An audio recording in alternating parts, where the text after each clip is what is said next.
Abdoulaye Keïta est avec nous déjà dans ce studio et en image, s'il vous plaît, pour parler de tout ça, de toutes ces innovations. Bonjour. Bonjour. Bienvenue à la maison. Bonjour, merci. Un grand honneur, un plaisir. Un grand honneur. Je le disais dans le couloir, notre ancien ami. Oui, quelqu'un me disait aussi, journaliste un jour, journaliste toujours. Écoutez, honnêtement, déjà vous remercier pour l'opportunité que vous m'offrez dans un studio qui m'a tout donné. Je voudrais profiter déjà de cette intro pour rendre grâce à Allah, mais remercier une personne qui a énormément et qui continue à contribuer dans mon élévation professionnelle. C'est bien Lamine Guirassi. Et de toutes les opportunités que j'ai eues, n'est-ce pas, ici à Espace pendant près de 7 années avant d'aller dans un autre média, mais toujours avec ce frottement fraternel qui existe. Donc c'est avec un gros plaisir que je reviens dans ce studio mythique que j'aime énormément. Bien. Voilà, c'était Monsieur Mine et Développement. Alors, spécialiste qui devient aujourd'hui spécialiste des questions d'éducation. Parce qu'on parle de ce projet du côté de Dalaba, il y a quelques mois, vous aviez procédé à la pose de la première pierre de si c'est un institut, je ne sais, en tout cas de ces classes préparatoires aux grandes écoles. Dites-nous d'où est partie l'idée de cette réforme que vous pilotez auprès, bien sûr, de Dr Diaka Sidibé. Merci, Monsieur Enquête Babila.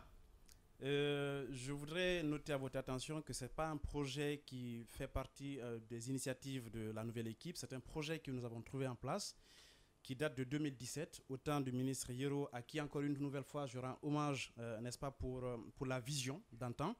Depuis 2017, donc, la Guinée s'est dotée de cette volonté politique de vouloir créer les classes préparatoires dans notre pays.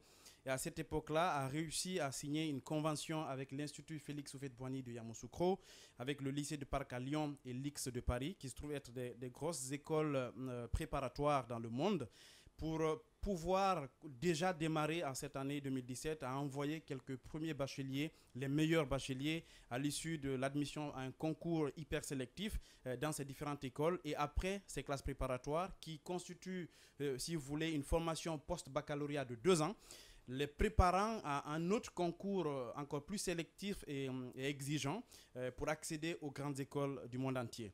Alors le projet, donc, comme je l'ai dit, date de 2017 et lorsque nous sommes arrivés, Dr Diaka Sidibé a pris les rênes du ministère de l'Enseignement supérieur, on s'est rendu compte que cela fait partie parmi les projets les plus importants, n'est-ce pas, de notre système d'enseignement supérieur. Comme quoi tout n'est pas mauvais derrière. Exactement. Et je n'aime pas trop parler politique, mais... Non, je ne parle pas politique. Non, je dis politique, c'est en termes de vision. Oui. S'il y a un acquis à l'enseignement supérieur, c'est bien de dire que non, nous ne venons pas tout reprendre à zéro.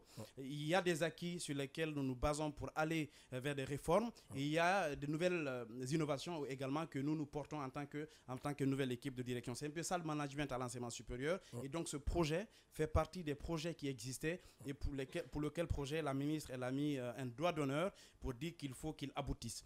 L'idée en 2017, c'était que la Guinée se dote, comme je le disais tantôt, de classes préparatoires. Et malheureusement, il y a eu quelques retards là-dessus. Et j'ai eu l'opportunité en novembre dernier d'être à la tête de cette coordination des classes préparatoires avec pour objectif premier réussir à ouvrir la première classe préparatoire à Dalaba. Le site était déjà acquis depuis 2018 et puis des conventions existaient. Il suffisait peut-être juste d'aller dérouler selon un planning qui est propre à notre département. Qu'est-ce que nous avons fait ? C'est déjà de relancer la coopération. Donc, nous avons sillonné l'ensemble des institutions avec lesquelles nous étions en partenariat. Nous avons fait une étude, n'est-ce pas, du projet et on s'est dit, il faut démarrer. Je mets à votre disposition cette information, c'est que le site devrait abriter un projet de près de 25 millions de dollars en termes d'investissement sur l'infrastructure. On s'est rendu compte qu'en moins d'une année, la mobilisation financière peut être complexe et du coup, on a essayé d'aller en phase.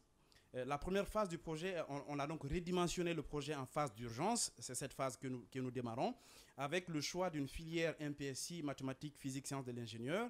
Parce que comme vous devez le savoir, cette filière est la meilleure opportunité pour préparer pendant 2 années, n'est-ce pas, nos bacheliers pour que pendant 2 ans, ils aient les aptitudes, les compétences et toute l'expertise nécessaire afin de s'orienter dans les grandes écoles pour faire d'autres filières connexes, que sont l'ingénierie, l'architecture, les télécommunications, l'informatique, etc., etc.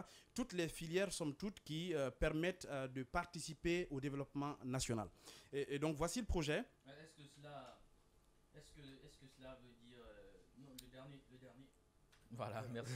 Est-ce que cela veut dire que pour ce qui est des filières, notamment les filières littéraires, est-ce qu'elles pourront y trouver bon compte, notamment le droit, parce qu'il faudrait quand même aussi avoir des écoles préparatoires, des classes préparatoires aux grandes écoles de droit. Est-ce que c'est prévu dans ce projet-là? Parce que dans votre narratif, on a beaucoup plus l'impression qu'on va sur les sciences technique aussi. Ouais. Exactement. Alors, la mise en place de classes préparatoires vient d'un diagnostic. Le diagnostic, c'est que c'est prouvé, et c'est évident, que notre pays souffre sur certains projets. Je donne 2 exemples personnels.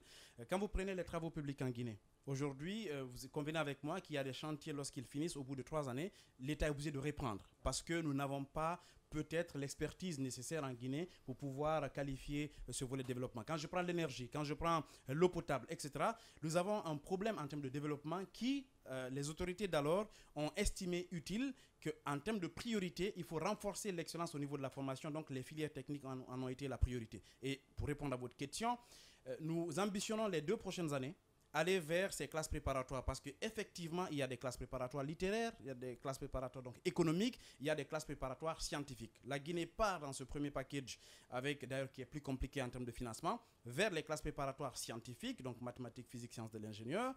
Nous allons ouvrir d'autres filières l'année prochaine, mais au bout des 3 prochaines années, lorsque nous aurons finalisé le projet de formation des formateurs qui va s'entamer cette année également en septembre, pour que les 3 prochaines années, qu'on réussisse à ouvrir toujours à Dalaba, l'école préparatoire de Dalaba, dans notre vision, ce sera vraiment le hub de l'intelligence et des classes préparatoires en République de Guinée, qui incluront bien entendu les classes préparatoires littéraires. Justement, en parlant de la formation des formateurs, qui sont ces professeurs qui vont enseigner ou qui vont être choisis pour enseigner dans ces classes préparatoires et sur la base de quoi exactement ils sont recrutés à être à dispenser des cours? Bien avant, si tu permets Babila, c'est que pour qu'il y ait des enseignants, il faudrait qu'il y ait naturellement des étudiants. Vous avez parlé d'un système de sélection qui est assez minutieux, qui est assez méticuleux. Comment est-ce qu'on va choisir les élèves ou les étudiants, en tout cas, les bacheliers, les bacheliers qui vont venir suivre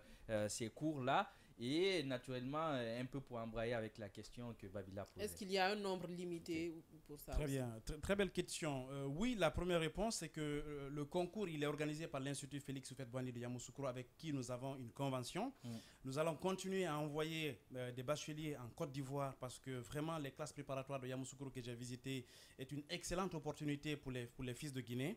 Et donc, ils ont l'avantage d'avoir plusieurs filières. Donc, nous profitons de l'organisation de leur concours qui se fait le 18 août, mais nous, en amont, le 11 prochain, ils viennent nous appuyer techniquement et stratégiquement pour organiser ce concours hyper indépendant et transparent pour sélectionner les bacheliers qui, la condition minimale, sciences expérimentales et mathématiques, c'est d'avoir eu 12 de moyenne au baccalauréat. Donc, ceux qui ont 12 minimum et plus sont les seuls habilités à passer le concours. Pour nous, le bac devient le premier filtre de sélection et la moyenne devient le second filtre et le troisième filtre se trouve être le concours dont les résultats sont indépendamment gérés par la Côte d'Ivoire. Pour le volet enseignant, alors nous avons eu énormément de difficultés. Nous avons eu des difficultés parce que la Guinée, au même titre que le Sénégal qui a ouvert les classes préparatoires à Thiès, au même titre que la Côte d'Ivoire qui dispose de plus de 30 années d'expérience en classe préparatoire, au même titre que d'autres pays de la sous-région comme le Burkina qui dispose des classes préparatoires, on n'a pas ce qu'on appelle les professeurs agrégés de classes préparatoires.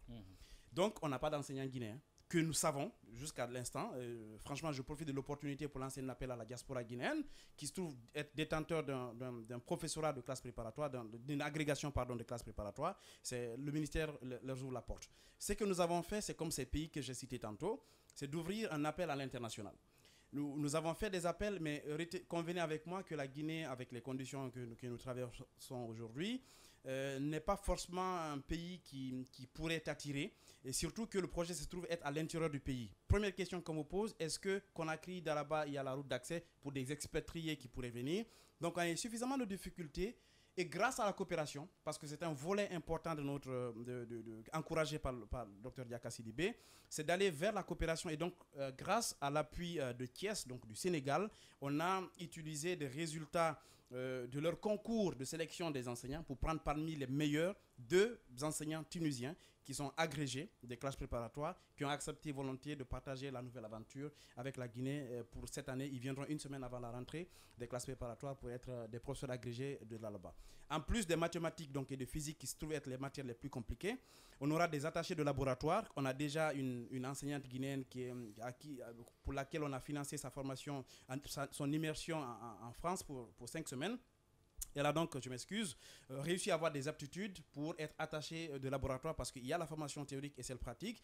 Maintenant, pour le professeur de français, le professeur de philosophie, le professeur d'anglais et le professeur de sport, qui se trouvent être des matières également importantes, qui n'ont pas une exigence aussi pointue que les matières techniques comme les mathématiques et la physique, on a lancé un appel ouvert.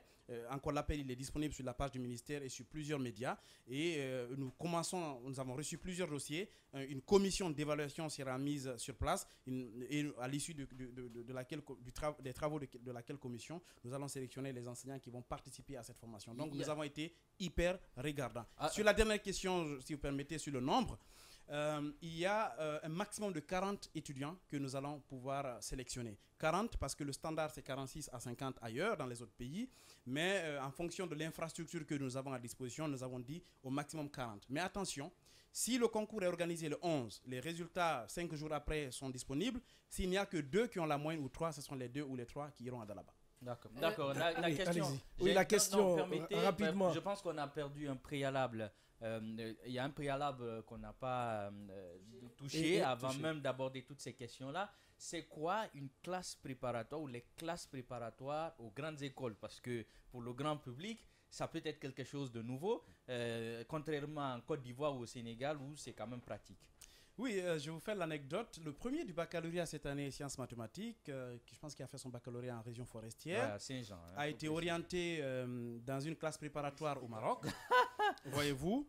Et il y a eu un peu de polémique sur la toile que j'ai personnellement observé, des gens qui disent mais pourquoi on l'envoie au Maroc, pourquoi on l'envoie en classe préparatoire mathématiques, physique? Parce que l'entendement public, c'est que quand on t'oriente en mathématiques, physique, c'est pour devenir à la fin professeur. Or, ce n'est pas le cas.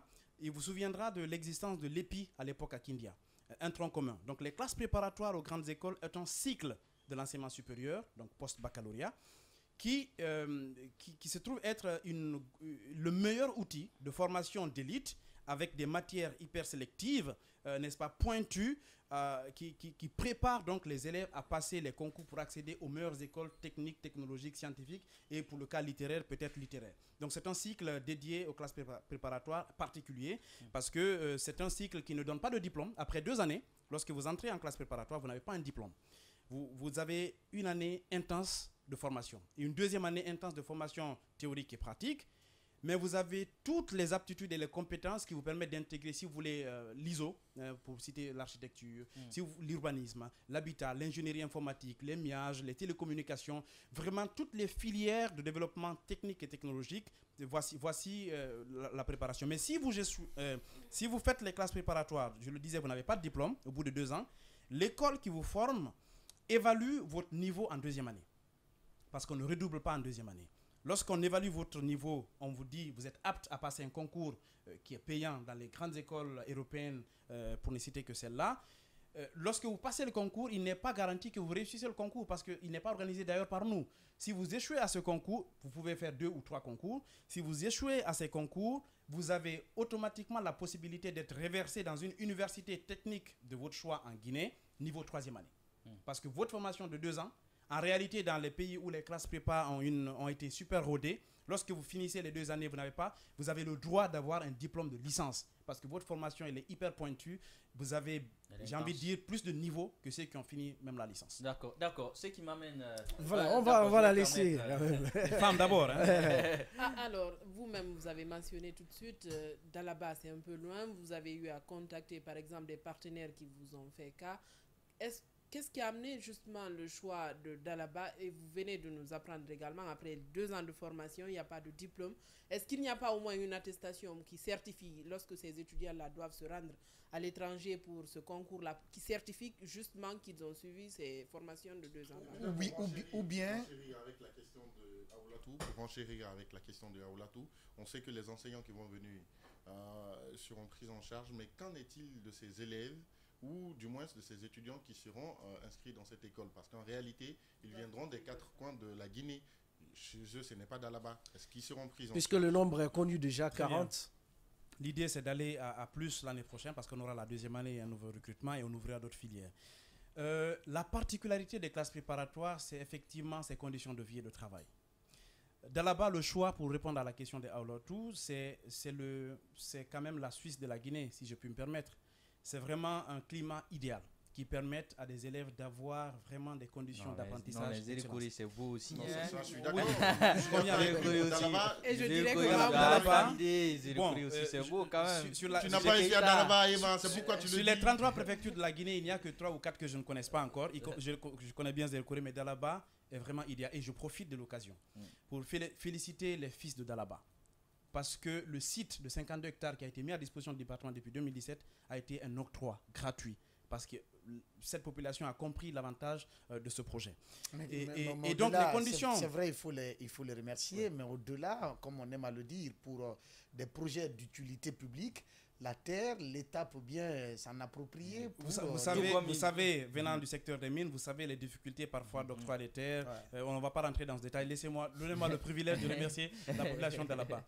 Les conditions pour ces étudiants. Pour nous, ces étudiants sont d'abord des étudiants d'excellence qui auront l'opportunité d'être hébergés et être nourris, pris en charge même sanitaire. Parce que le concept des prépas, c'est des étudiants qui n'auront rien d'autre à faire. Alors, je ne voudrais pas les effrayer là, mais les classes préparatoires vous amènent à être dans une hibernation d'excellence. Vous n'avez d'opportunité que peut-être... C'est pourquoi le sport, il est obligatoire. Dans quelle université aujourd'hui on fait le sport obligatoire? Je pense que c'est pas récurrent. Donc ce sont des élèves qui doivent être suivis, point de vue sanitaire, point de vue même psychologique, parce qu'on a eu des cas, des mauvaises expériences, où quelques même Guinéens qui sont dans les prépas ailleurs ont eu des difficultés. Parfois, voilà, je ne voudrais pas aller très en profondeur, parce que les classes préparatoires, vous êtes en hibernation.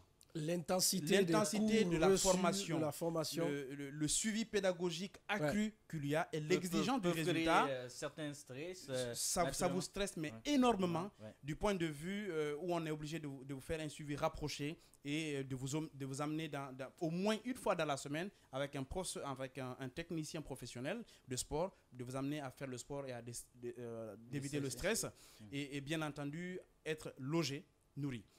Je profite de l'occasion également, vous n'avez pas posé la question, est-ce que l'infrastructure de Dalaba est prête? Non. Les bâtiments que nous avons posés... On allait en venir.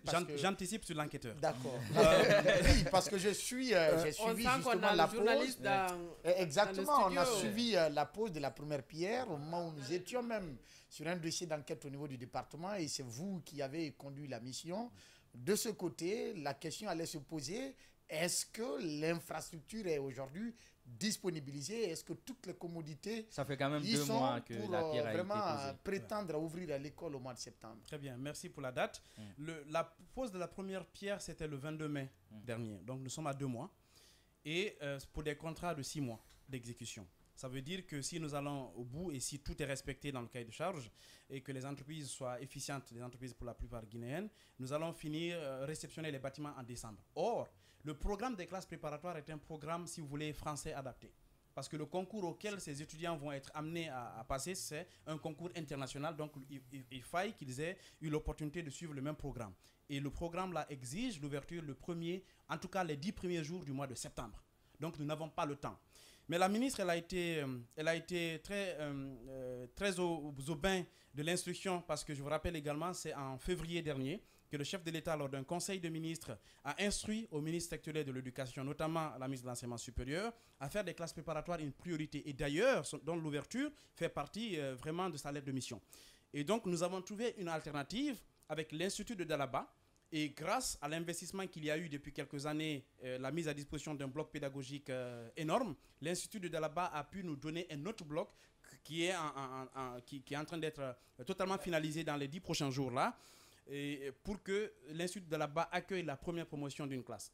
La particularité, c'est que nous avons une classe de 40 élèves au maximum, nous avons des laboratoires pratiques qui vont être opérationnels et nous avons une administration qui n'est pas totalement étoffée, qui pourra vraiment être dans un climat. Et encore une fois, Dalaba, c'est pour moi le meilleur site qui aurait pu être trouvé par les anciennes autorités et qui cadre parfaitement avec l'ambition et l'intensité de la formation que vont bénéficier ces bacheliers. Déjà, nous avons suffisamment de dossiers de candidature à l'instant à Gamal Abdel Nasser de Conakry, où se déroulera l'évaluation et le concours. Puisque ce n'est pas une formation diplômante, comme vous veniez de le dire, est-ce que le concours que ces jeunes gens vont être amenés à passer en deuxième année de ces classes préparatoires pour être admis dans une université ou dans une école étrangère, est-ce que c'est l'État guinéen encore qui va assurer la prise en charge de ce côté? Parce que la formation dans ces écoles, ça demande suffisamment de moyens. Est-ce que c'est l'État guinéen qui va accompagner la formation de ces jeunes gens jusqu'à obtenir leur diplôme? J'avais une question qui n'était pas répondue sur une attestation à défaut d'un diplôme. Premièrement, je commence donc par vous. Nous avons une convention que nous allons signer dans 2 ou 3 jours avec l'Institut des technologies de Mamou, avec l'Université de l'Abbé, avec l'Université Gamal Abdel Nasser de Conakry, avec l'ISO et l'Institut de Bokeh. Ces 5 institutions sont quand même les institutions techniques de notre pays qui, avec les classes préparatoires, parce que l'idée, c'est que les classes préparatoires forment la pépite qui va être dans les meilleures écoles techniques en Guinée. Et les réformes, elles ne sont pas encore abouties, mais elles sont en voie. C'est que dans les prochaines années, que ces 5 institutions que je viens de citer soient vraiment des hubs d'excellence. Et pour y accéder, faudrait-il passer par un concours. Donc, le principe des classes préparatoires, nous ne le changeons pas. Quand vous faites le bac, vous êtes admis, vous passez un concours. Ce concours vous donne, après être admis, vous donne droit de faire la première année de classe préparatoire. Après la première année, déjà, certains, je ne souhaite pas, mais certains pourraient même démissionner par l'intensité de la formation. Mais lorsque vous passez la première année pour la deuxième année, vous avez un suivi permanent et quotidien. Ce sont des évaluations chaque jour et chaque semaine.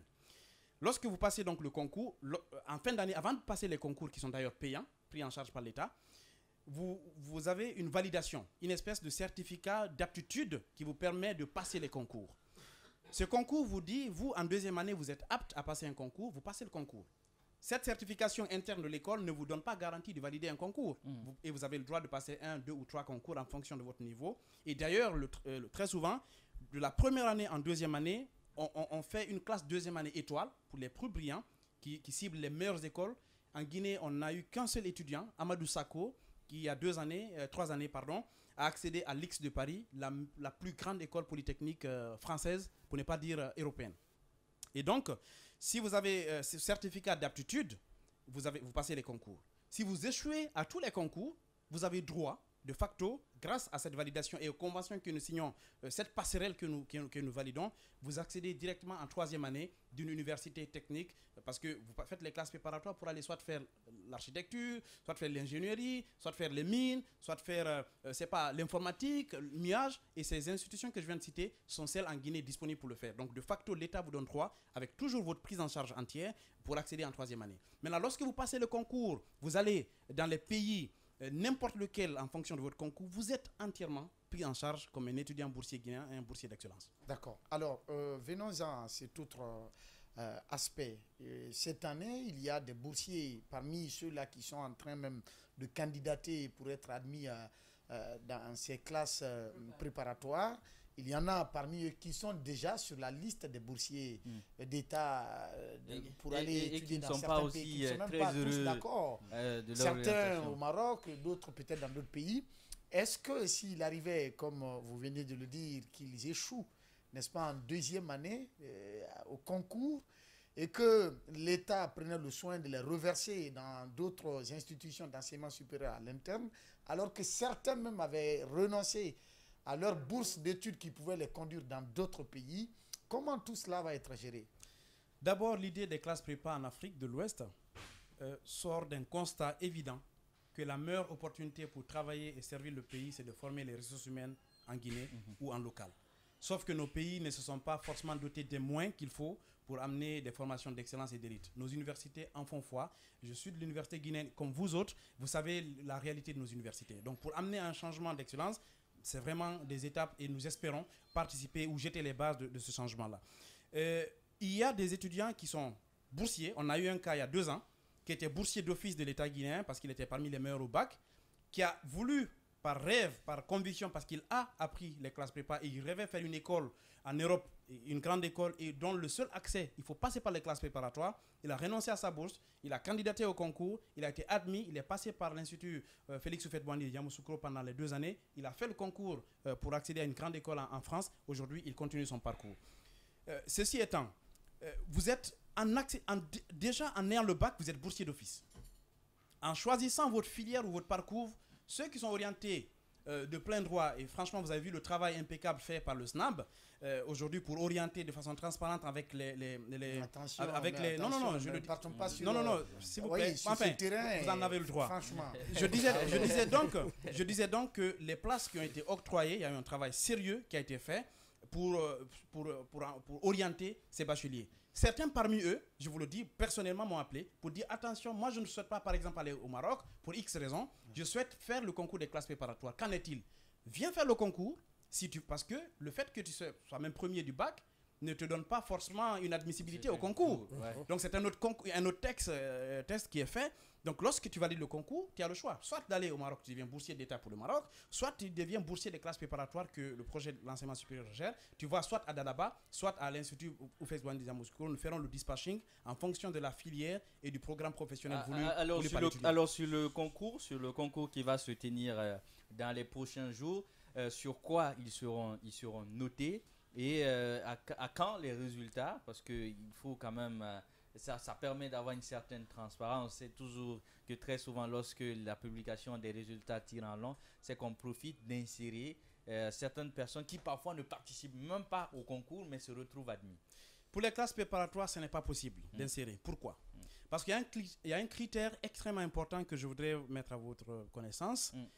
C'est que les écoles qui ont les classes préparatoires ne vont jamais tricher pour prendre un élève qui n'est pas méritant. Parce que lorsque vous faites pendant 2 années une formation pour un étudiant, et que cet étudiant échoue à un concours international, c'est votre performance qui est évaluée. Ça veut dire que ces écoles ne s'amusent pas avec la sélection. Premier élément. Deuxième élément, ce concours est organisé de façon indépendante par la coopération avec la Côte d'Ivoire. On ne doute pas de notre sérénité et de notre transparence que nous voulons mettre, mais pour l'instant, c'est la Côte d'Ivoire qui nous appuie. Nous ne faisons que de la coordination et nous ne nous immisçons en rien sur les résultats programmés. Parce que si nous bafouons déjà la qualité du concours, c'est que nous biaisons l'admissibilité aux différents concours qui se feront dans les 2 prochaines années. Le troisième élément pour terminer là-dessus, c'est que ce concours, les résultats généralement ne prennent pas plus de 5 jours. Après le 11, on est en train de faire en sorte qu'après le concours, nous ayons les résultats. Et c'est la même chose au niveau du concours de ceux qui font la médecine, ce qui se passe le 7 ou le 8, si j'ai les bonnes informations. Nous, le 11. Donc, 6 jours après ou 10 jours après au maximum, nous avons les résultats. Ceux-ci sont prioritairement orientés par la commission avant que les autres étudiants ne soient orientés dans les institutions. Ça nous permet d'éviter des doublons d'orientation et ça nous permet d'avoir vraiment une maîtrise et un contrôle sur les étudiants que nous envoyons dans nos différentes institutions, y compris les classes préparatoires. Bien, Félix, oui. L'autre question que je voulais poser, nous, on a étudié avec des étrangers dans nos universités, les Tchadiens, les Malgaches. Est-ce que c'est le cas, ça sera le cas avec ces classes prépa? Est-ce que vous avez quand même donné une brèche pour ces étrangers aussi de pouvoir s'inscrire pour ceux, évidemment. Ouais. Est-ce que d'autres nationalités sont admissibles à ce concours au niveau de la Guinée? La Guinée aura à gagner en ouvrant les concours. C'est la vocation des classes prépa, devenir un hub sous-régional en fonction de la filière et de la thématique enseignée.